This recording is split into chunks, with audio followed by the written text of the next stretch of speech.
Welcome to the show. I'm your host, Crystal Vilkaitis, the Wolf of Main Street, and this is Rooted in Retail.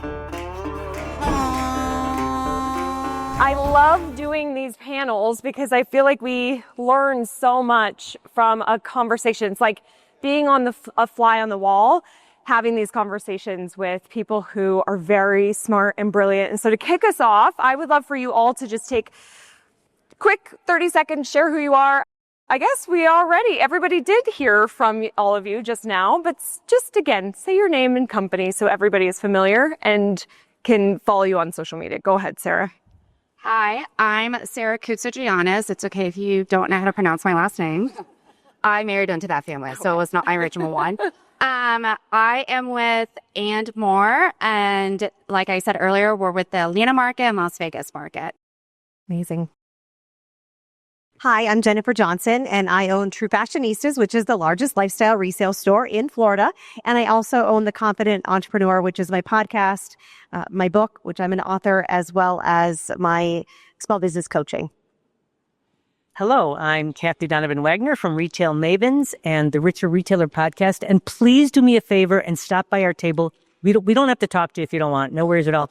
But we have all these Slinkies that we don't want to bring home. So could you please take some of those, pretty please? All right, thank you. My kids will gladly take all of those Slinkies. My name is Josh. I own an agency called Capital Commerce. We help successful brick and mortar retailers create traction in their online sales. Hello, everybody. I'm Vi Wickam. I am the master of stepping off the stage. I am with Wizard of Ads Online, and we do digital marketing for businesses. And, I think I gave you enough of a rundown last time off the stage. So Rundown right off. That's the second time I've seen that before, and that's just, I'm glad you're okay. You're really spicing things up for us, Vi. died a little bit. Okay.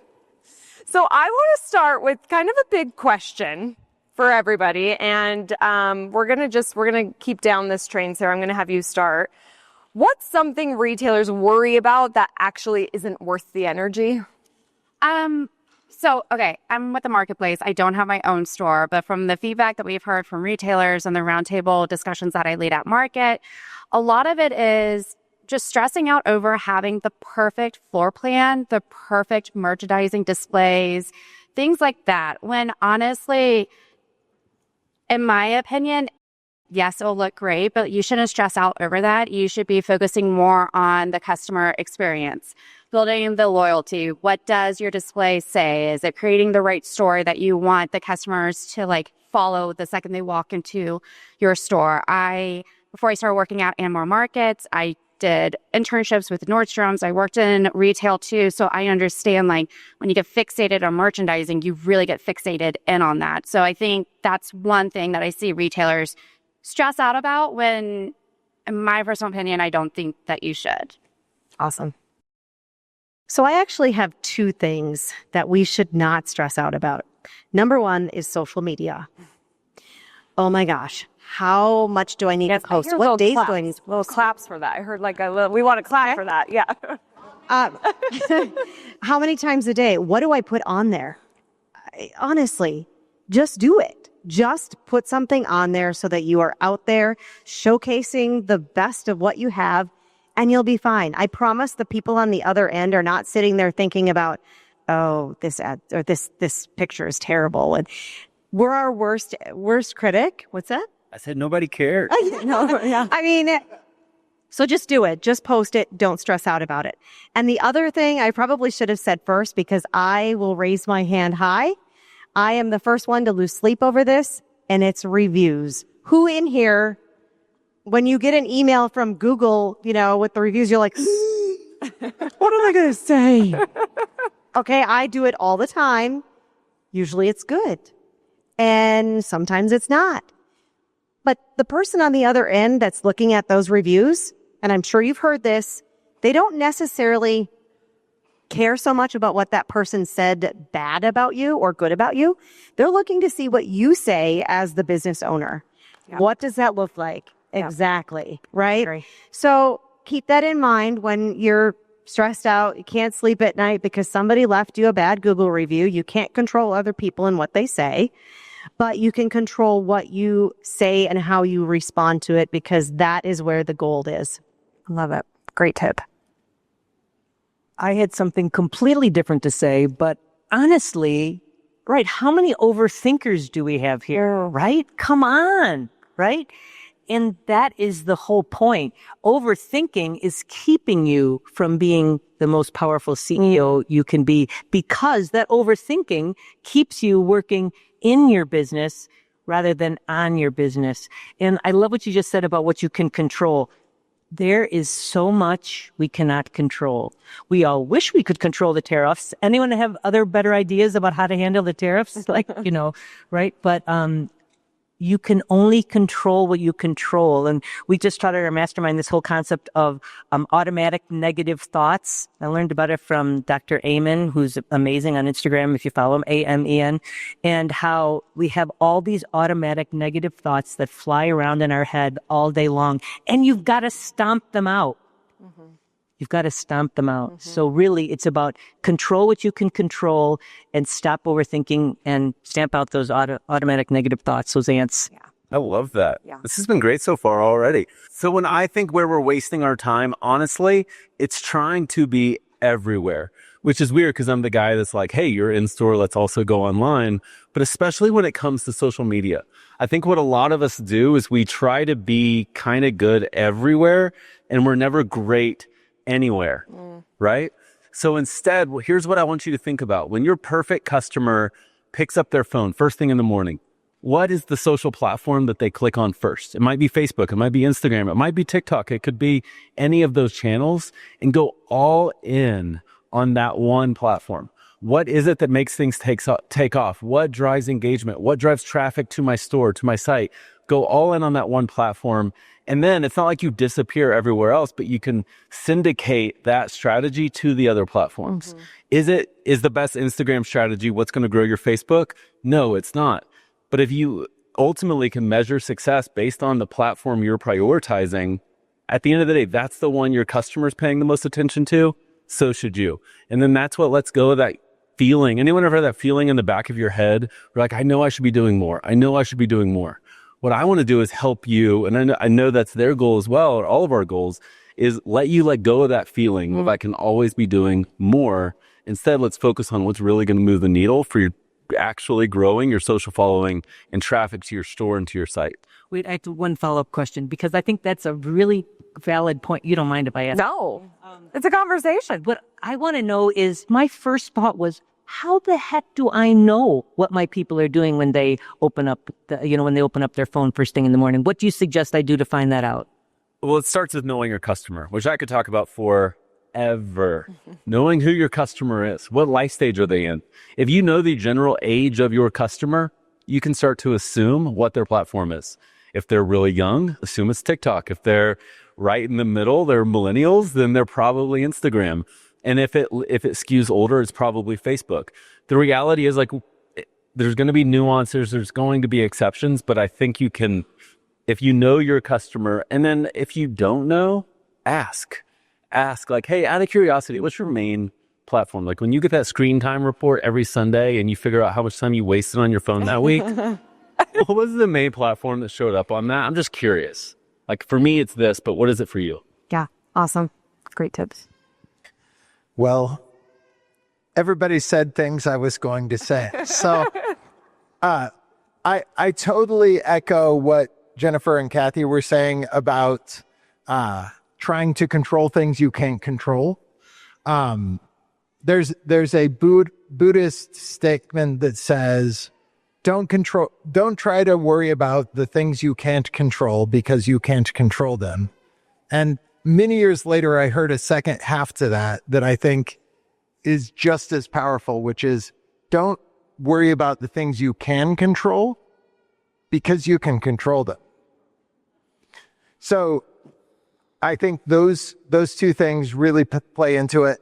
And I would take what Josh said and expand it even further to where are you focused online, not just with social, but are you focused on local search optimization, or are you focused on organic website traffic, or, are you focused on selling online or driving traffic into your retail store, and figuring out what the things are that are going to move the needle for you as a business.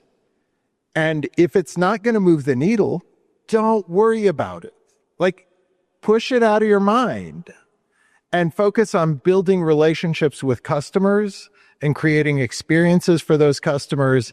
And there is such a tendency online for people to get what I call SOS, shiny object syndrome, because there is always a new shiny object to waste your time.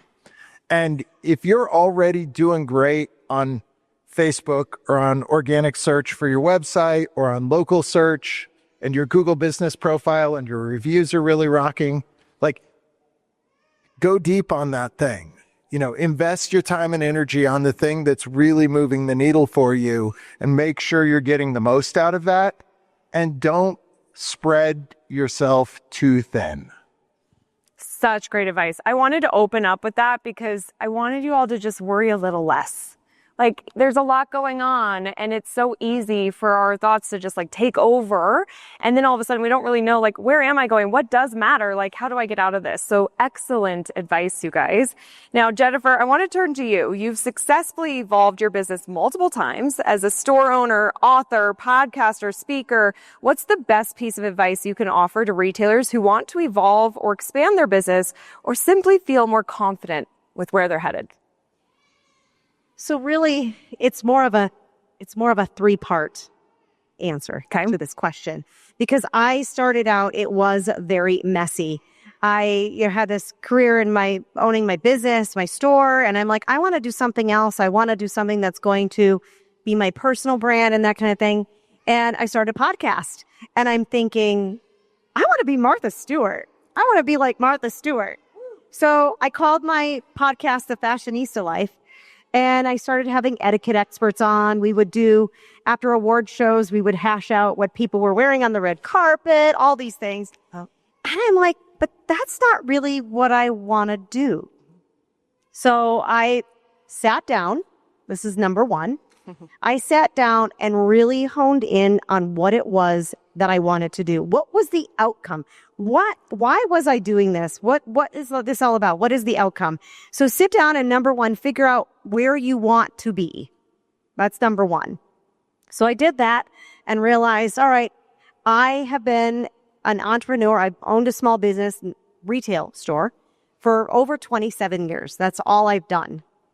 How can I teach other small business owners to not make mistakes, not make the mistakes that I made, or help them through owning their business and not working in their business, like you said, but working on their business more.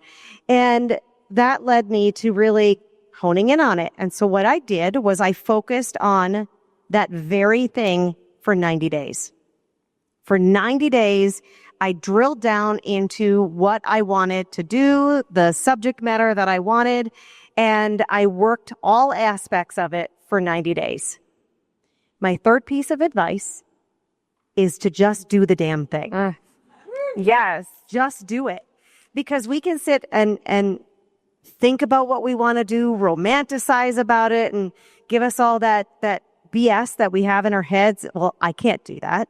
I didn't have training to do that. Nobody taught me how to do that. There's so, like you had said, there's so many other people out there who are doing podcasts. Are they going to really listen? Does it matter? But it does, because it's your voice. You're different than the person next to you and the person next to them. So just do the damn thing. Yes. Well said, Jennifer. I so agree. Okay, bye.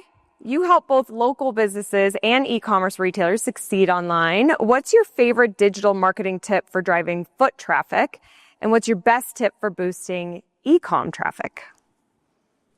Well, so if you're looking to drive traffic to your store today, Google Business Profiles are the most powerful way to show up locally.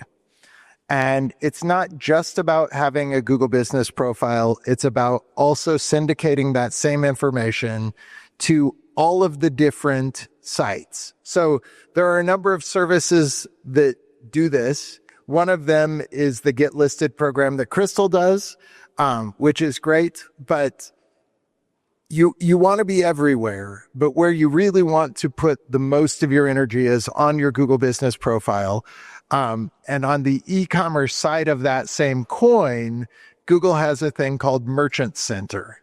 And Merchant Center allows, if you have an e-commerce site, it allows you to synchronize your products with your Google Business Profile and with Google Ads.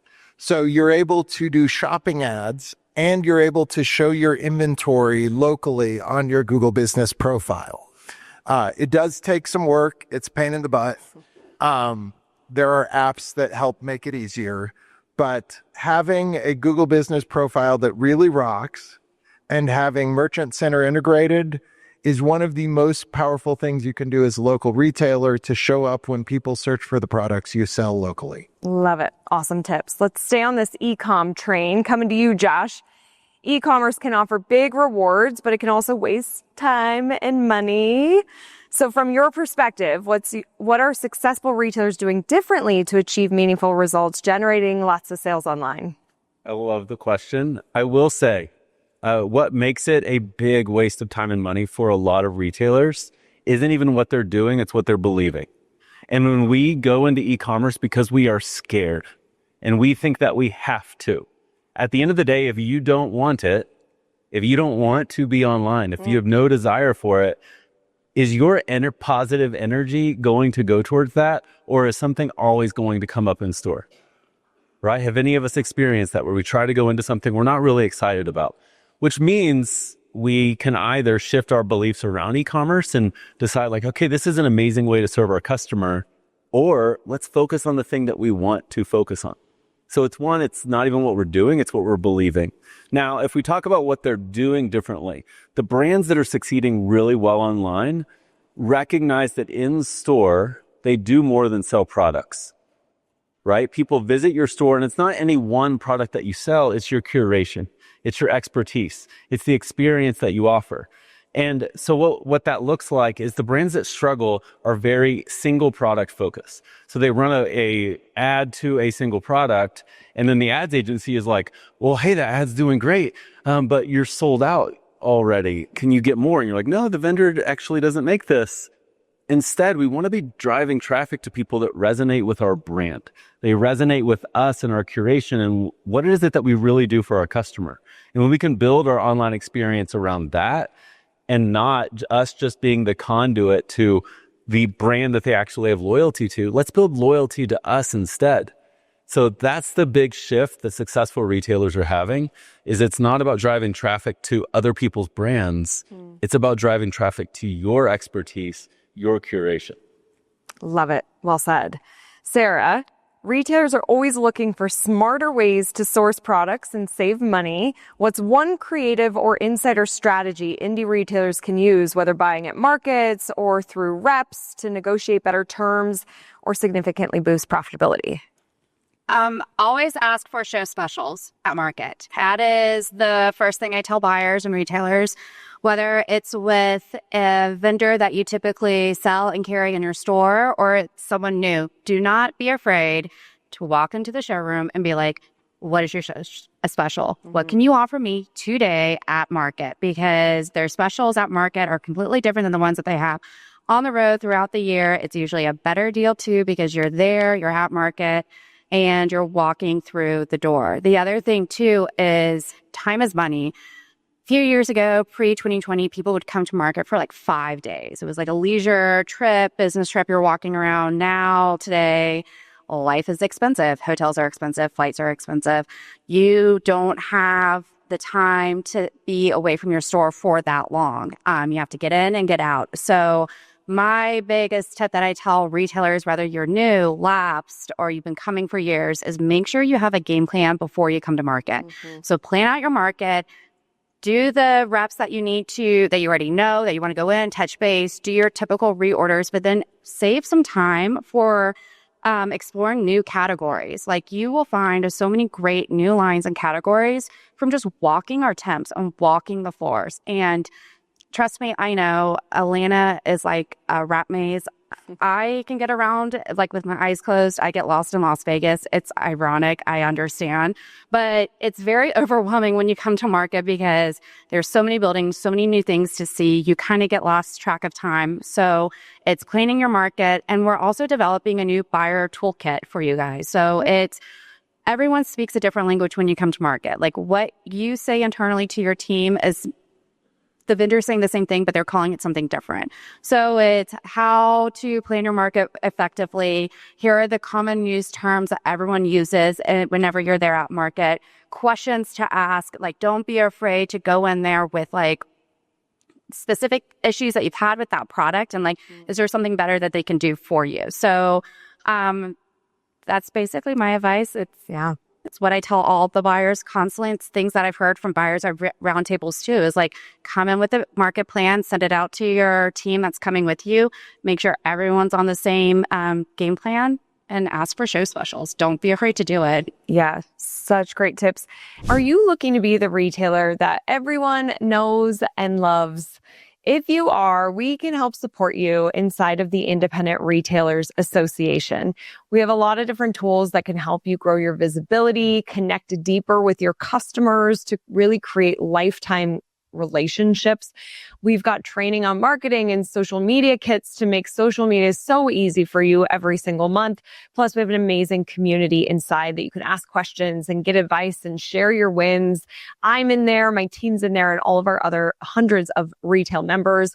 And at the pro level, you can tune in every other week to our Retail Pro strategy calls where you get access to incredible pros in the retail space who are experts in all aspects, from merchandising to sales to texting to becoming a destination to hearing from fellow retailers who are knocking it out of the park with their events. We have so much great content inside of the Independent Retailers Association, which we call INDERA.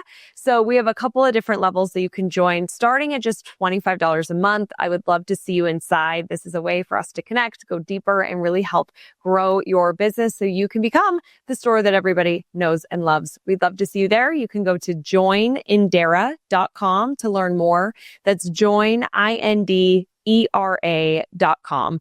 All right, let's get back to the episode. And so market is primarily gift and home, but you guys have so many different types of shows that are happening. So I just can you tell? Yeah. So Atlanta's the gift capital of the world is what we like to call ourselves. But in Atlanta, there's 3 big buildings, and same with Las Vegas. We have one for decor, designers, furniture, and that's everything from like rugs, lamps, things for hospitality buyers as well. Then we have a second building for gift, which is also holiday. So Christmas, Thanksgiving, pumpkins, and then floral. So okay, if you go to a wedding or you go to an event, the florist is there. 9 times out of 10, they're buying from Accent Decor. But you can also buy from Accent Decor. They have great faux flowers. This is not a sponsored ad, but hands up hands. And like, I love their showroom. It's so beautiful. And then, and so Las Vegas does not have apparel or social occasion, but Atlanta does. And so if you look up America's Mart, the inside of the building that you see is actually only building 3, which is our apparel market. And that has everything from shoes, purses, t-shirts, SEC game day stuff with like purses that you can carry into stadiums. And then we also have quinceañera and bridal and prom. So we have apparel social occasion markets. So in Atlanta, there's a market almost every single month. It's exhausting, but it is fun. And then we have cash and carry, because with home and gift, we have a spring and a fall show, which is also cash and carry, and sample sales. Sorry, that's what I live for, are the sample sales. I love it. Yeah. I love it. Thank you. I wanted people to know because we have a lot of different categories in there, and there's a lot there. Okay, Cathy, cash flow feels tighter than ever for many retailers. What's 1 to 2 practical actions that retailers can take within the next 1 to 2 weeks to see immediate results? So I'd like to give you guys two. I didn't think you'd mind if I gave you two. And again, this cash flow comes under something that you can control. You can. Just do a quick exercise with me. Put your hands up in front of your face, both hands. Imagine that those are, wiggle your fingers. Those are 10 customers coming into your store, right? Put down your fingers, put up your thumbs. Your thumbs are your 2 out of 10, 2 out of the 10, 20%. That's the 20% of your customers that are responsible for 80% of your businesses. Okay. Now put those fingers back, those thumbs back in and wiggle the fingers. These fingers are only 20% of your business. They're the ones who are complaining, blah, blah, blah, whatever. Well, the one part of them that there is this customer, which is very fascinating, and I'm sure you should all fire. It's fine to fire them. Yeah. But also, there's this customer, your pinky. And so I want to start out with that, because how many of you have old merchandise in your store? How many of you can close your eyes and just know right away the stuff that you've been looking at for 90 days that hasn't moved, right? I mean, you all know it, right? Move it out now. I mean, the second you get home. Don't hang on to it. Don't wait for the right person to come to buy it. That person is not ever coming. That person's not ever coming. That is cash trapped on your floor. The mindset shift you have to make is looking at all your inventory and realizing that it's all dollars. It's all dollars. And if it's not moving, it's got to go. It has to earn its place on your floor. And so take dramatic action to raise cash right away. One of the things we love to do is to do a BOGO sale. Not BOGO 50, because you guys aren't like a stupid shoe store or I don't know or something, right? No, do a BOGO 65%. Oh, yeah. Do you want to know what it actually turns out to be? She's getting serious. It actually turns out, pardon me? You're getting serious. You're throwing down your phone. Yeah. It actually only ends up averaging out 28% off, which I get is not nothing, but at least you get the remaining dollars in your pocket right away. Mm-hmm. Right away. So that's why you have to move that stuff out right now. Do it right now. I have a whole program I'm happy to talk to anybody about how you can move it out at the end of the season. We can talk about that later. But the one other thing I want to talk to you about cash flow is going back to these thumbs. Because the thing I want you to do the second weekend, so the first weekend you're going to do that BOGO sale off of those items.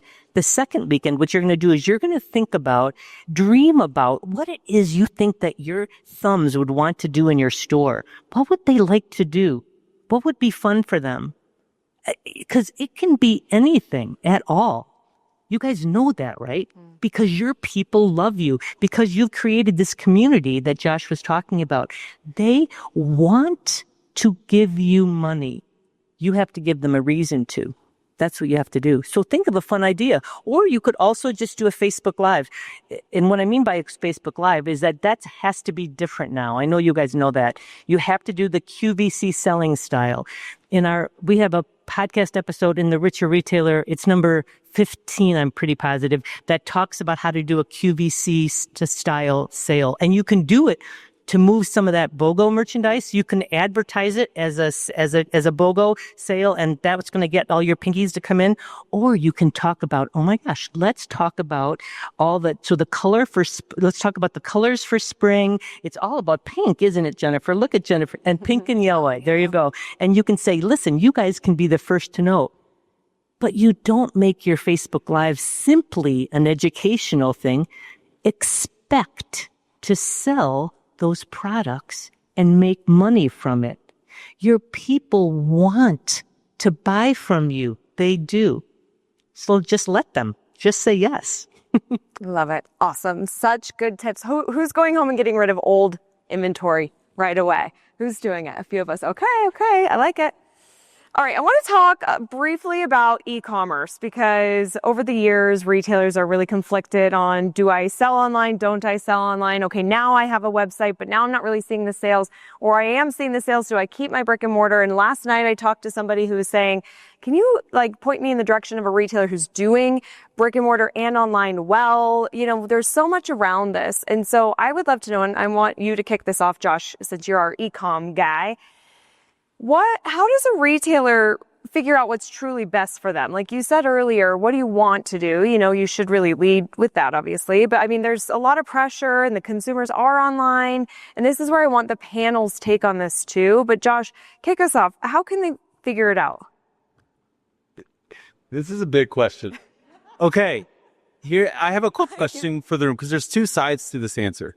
There's a market side and there's a personal side. And I think we have to really factor both in. So quick question. In the room, who here prefers in-person events over virtual events? Okay, so the majority of the room raised your hands. Now, when you have a conversation with your customers in store and you ask them, hey, I'm just curious, like how much do you prefer shopping in store versus online? Is that kind of like me asking an in-person conference, well, how do you like to shop? Right? Did I get a biased answer in a room at an in-person event? I absolutely did. But here's one thing I've also discovered about that answer. They're standing in your store. They like you. They want to support you. They want you to feel supported, not discouraged that there's this other channel. The reality is that the market has shifted. People are wanting to shop in store. I don't think brick and mortar is going away. There's a reason why we only work with brick and mortar retailers, because I love what brick and mortar does. It's not going anywhere. But guess what people are also doing? They're shopping on their phone or their iPad or their device while they're watching Severance, drinking wine with their spouse at night. Any Severance fans? I just seeing you. Okay, there's a few. Good. It's so good. Yeah. But that's what the market has moved to. And so that's the market side. And you know what? I will say you can be wildly successful being in store only. You can be wildly successful being online only. You can be wildly successful doing live sales. They're all possible. So now what we want to do is we can look at the fact that the market has shifted. And what we have to say is our best customers, if we don't get in these other channels that they're shopping with, they will go elsewhere. One of our best clients who I think we met through Crystal, her name's Michelle. She owns a needlepoint store. And she told us she crushes it online. And she told us that she talks to some of her online only. She's doing like 7 figures online. She told us that she has customers that she has now connected with that have a local needlepoint store that are their people, but they don't serve their customer online, and so they go to her. You have to be okay with the fact that that's going to be a reality. They still love that local store. They still shop at that local store, but they are going to go somewhere else. That's just something we have to accept. And you can do with that what you will. So here's the other side. I'm going to try to keep this part brief. I'm sorry. But define your goals. What do you want to be? What do you want it to look like? Because then we can start to reverse engineer. You might want to be an online powerhouse. That's not most people, but some people want to be that. What I love to see is brands that would say, you know what? I would love to start seeing my online and my in-store as an equal expression of my brand. We know how to serve people, and we can do that incredibly well through an in-store experience, and we can do that through an online experience. And I want to prioritize both. And so we're going to reverse engineer and start making decisions today in a different way.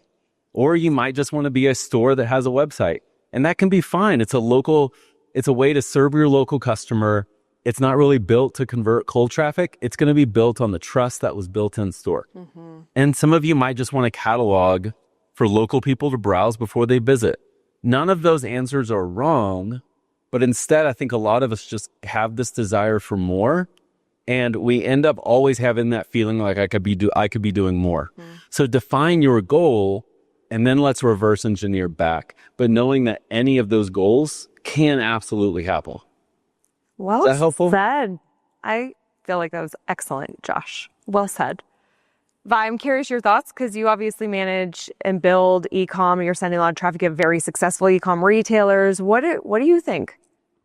I think that one of the most important considerations is, do you understand what it takes to run a successful e-commerce business in addition to the brick and mortar business that you're already running? So, I've had retailers reach out to me who wanted to go online. And when they realized, oh, I'm going to have a shipping department now, and I'm going to have to manage a website that has integrated inventory that's going to synchronize with my point of sale and all of the technical things that you have to do well to do e-commerce. And to be very clear, I'm not trying to discourage any of you from doing this, but I want you to go into it with open eyes, and I want you to choose intentionally whether what you really want is to create great in-store experiences and a destination for people in person, or if you want to dominate a niche online, or you want to have a situation where you're building trust and you're building connection online for people that are going to visit you in person. Mm-hmm. And all of those are completely valid answers. All of those are different approaches to connecting and selling. In fact, I have an e-commerce client who the focus of their website is to drive people to make appointments and come in and buy jewelry in the store. Mm-hmm. And so even though everything's available to buy online, our primary call to action is schedule an appointment to come see this in the store, and they will customize that ring to your size and shape of exactly what you want, so that when you show up in the gallery in the store, you get to try on that ring the way you want to try it on, rather than saying, buy this now as the primary call to action. So you got to understand what you're getting into, because this really is a whole additional business that you are now having to run. And if you have open eyes and you want to do it, I'll help you do that, or Josh will help you do that. Like, this is what we do day in, day out. We love helping people succeed online. And make sure that you now have a whole new department to your business. This is not just, oh, well, we just throw it up online and then if it makes me money. Right. Because I've taken those people on, not for many years, but it doesn't take long to realize that if they think this is going to be extra revenue that they don't have to actually manage, that doesn't work. Right. So true. Now, Jennifer, you sell online, right? Yes. Yeah. So what's your take? So back when I started my company 14 and a half years ago, it was absolutely unheard of that a resale store that had one of everything, just one, I didn't have 5 widgets, I had one, would be online. People looked at me and went, you are freaking nuts. How are you going to do this? And let me tell you, it was hard because back then it was WordPress and, oh gosh, it was a nightmare. Now we have Shopify and it's so much easier. But our entire store is on our website. We look at it as a couple of different things. That website, people do shop our website all day long. We're on different platforms as well, but they shop our website constantly. I don't know as a business where we would be without it, because a lot of people go onto our website to see what has come in that's new, because you got to remember, we get new merchandise every minute of every day. It's nothing for us to get 200 people coming in the store and dropping off merchandise in one day. So imagine how much product that is. So they watch that website religiously, or they're in the store every day. But that website brings them into our store. They're the reason why they come into our store. And so we use it to attract people to come into our store.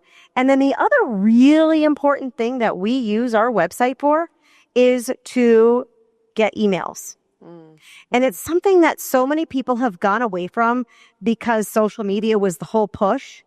Well, guess what? What's going to happen if Facebook shuts you down tomorrow? Now what? Oh my God, I can't reach my customers. Well, let me tell you, if you were collecting those emails on your website, you could be sending emails to all of your customers. We send a minimum of 3 a week.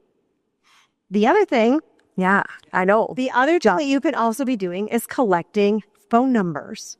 Because guess what? We've talked about this. We send out push notifications once, twice, 3 times a week as well, that will, from the names and the phone numbers that they opted in. And our conversion on the text messages are insane.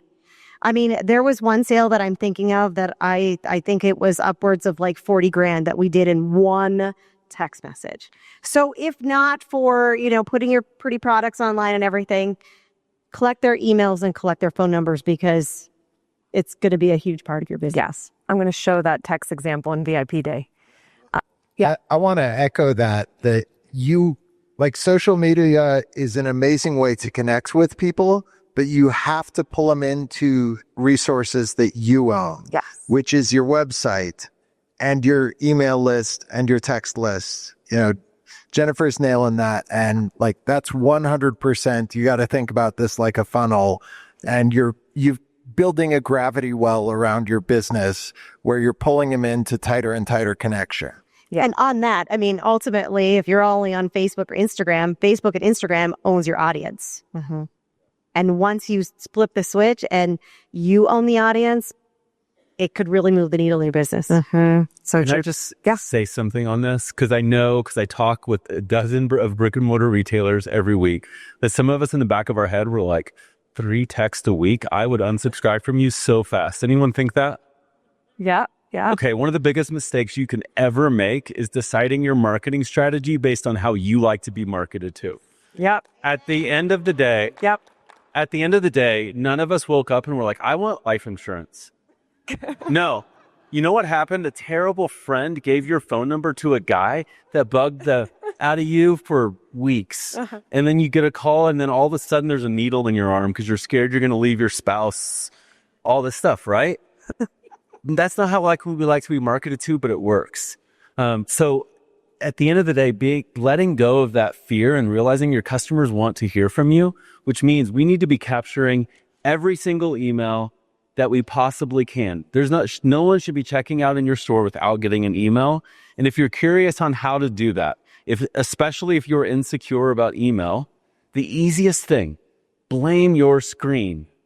Stand there, be like, can I get your first name? Ashley, cool. Last name Smith. What email can we put down for you?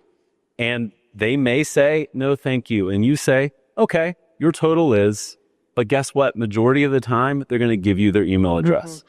You're just via body language blaming the system. It's asking for an email. I'm not asking for it. It's asking for it.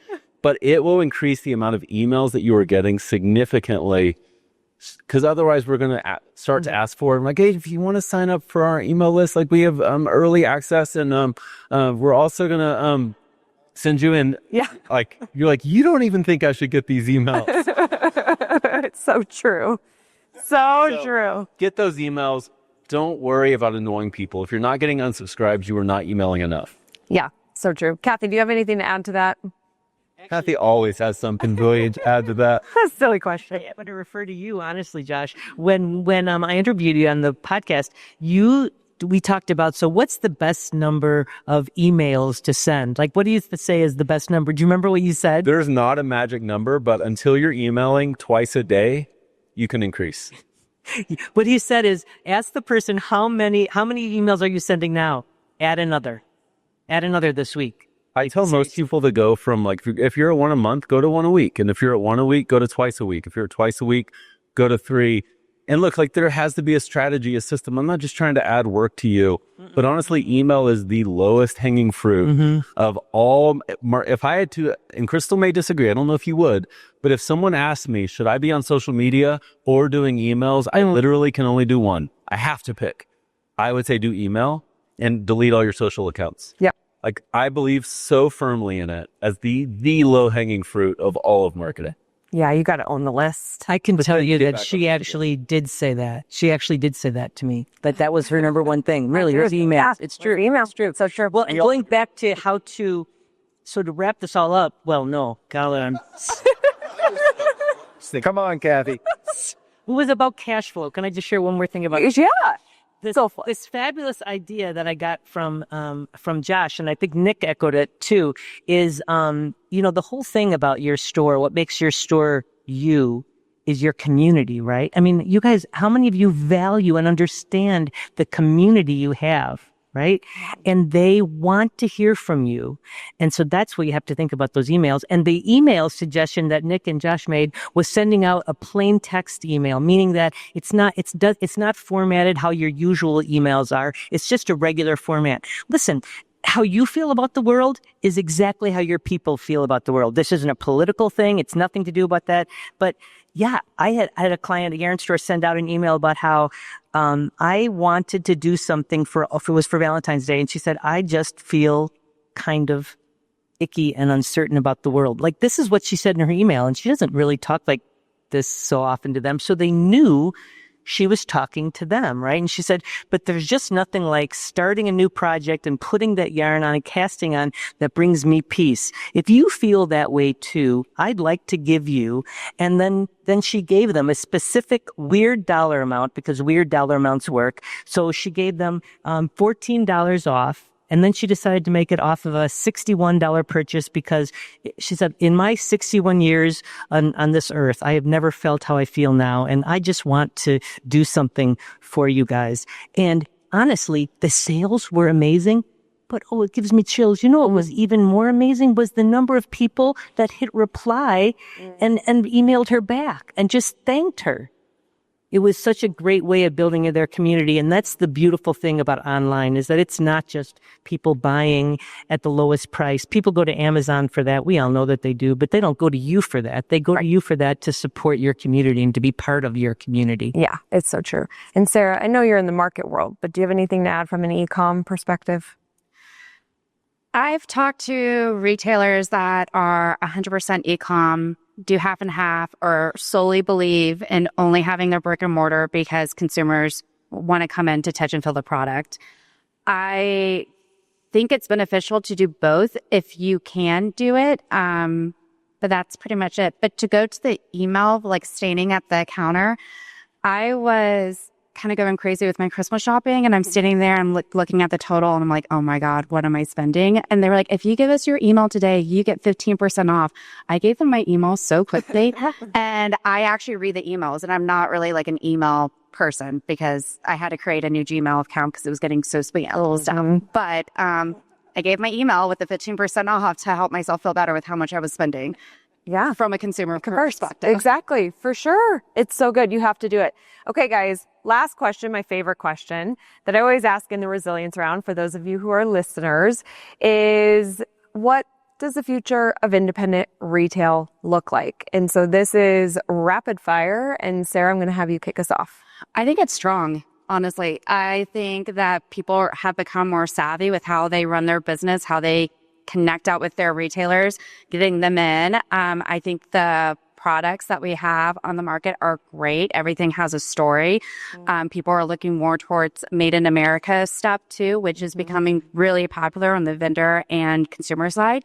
So I think it's extremely strong, especially for independent retailers. As a consumer, that's the first company I go to is, what is the independent retailer in my community that I can go to first? Because they have unique items, there's stories behind the products, and it's good to connect with those people in your community. Awesome. I'll try to be really quick with this. Okay. But everyone's laughing here at me. Can't be quick. Okay. The future of independent retail is strong. It's going to be really surrounding creating those experiences like, our first speaker talked to you guys about. So it's going to be about that. It's also going to be internally, and I know, Crystal, you're going to have a whole thing on this, but harnessing AI. Mm-hmm. I just created a thing, a bot, I guess, a custom GPT on scheduling my staff based on the sales. So I took 1 month and every hour, and I plugged it in with all of my stuff that I needed. And I said, tell me what staffing I need. And it spit it out. I still have to do some perfecting of it, but it's amazing. So there's going to be a lot of things AI related that are going to help us refine and save money and do all of those things. But in the store level with your customers, it's all going to be about storytelling and the experience that you're giving your customer. And that goes down to having excellent customer service in every sense of the way. Mm-hmm. It's so true. Going back to what we said in the very beginning about only controlling what you can control, I'm giving you all permission to have the audacity to hope, because there are so many possibilities for your stores, for your this platform that you have, these people that you serve, this community that you've built. And that's why you're here, right? Don't miss an opportunity while you're here. This is such great CEO time working on your business. Oh my gosh, don't miss an opportunity to talk to Sarah and ask her, so what do you think I should do? She's like a little chat GPT for the diff shows for us right now. Right? I love that. I mean, Sarah GPT, exactly. Yeah. So only control what you can control and be intentional about it and hope, because it's there. So I was listening to a podcast from keynote speaker last year, Donald Miller, with one of my favorite, Alex Hormozi. Any people here just love Donald Miller last year? He's so amazing. That's why this event is great. And in this, they were talking about recessions and the last 2010, and that within the majority of independent business, 80% came out doing great. 80% came out doing great. Now, we can also look back at even the Great Depression and find that some of the world's best companies have been built out of recessions. But here's the good news about that 80% number.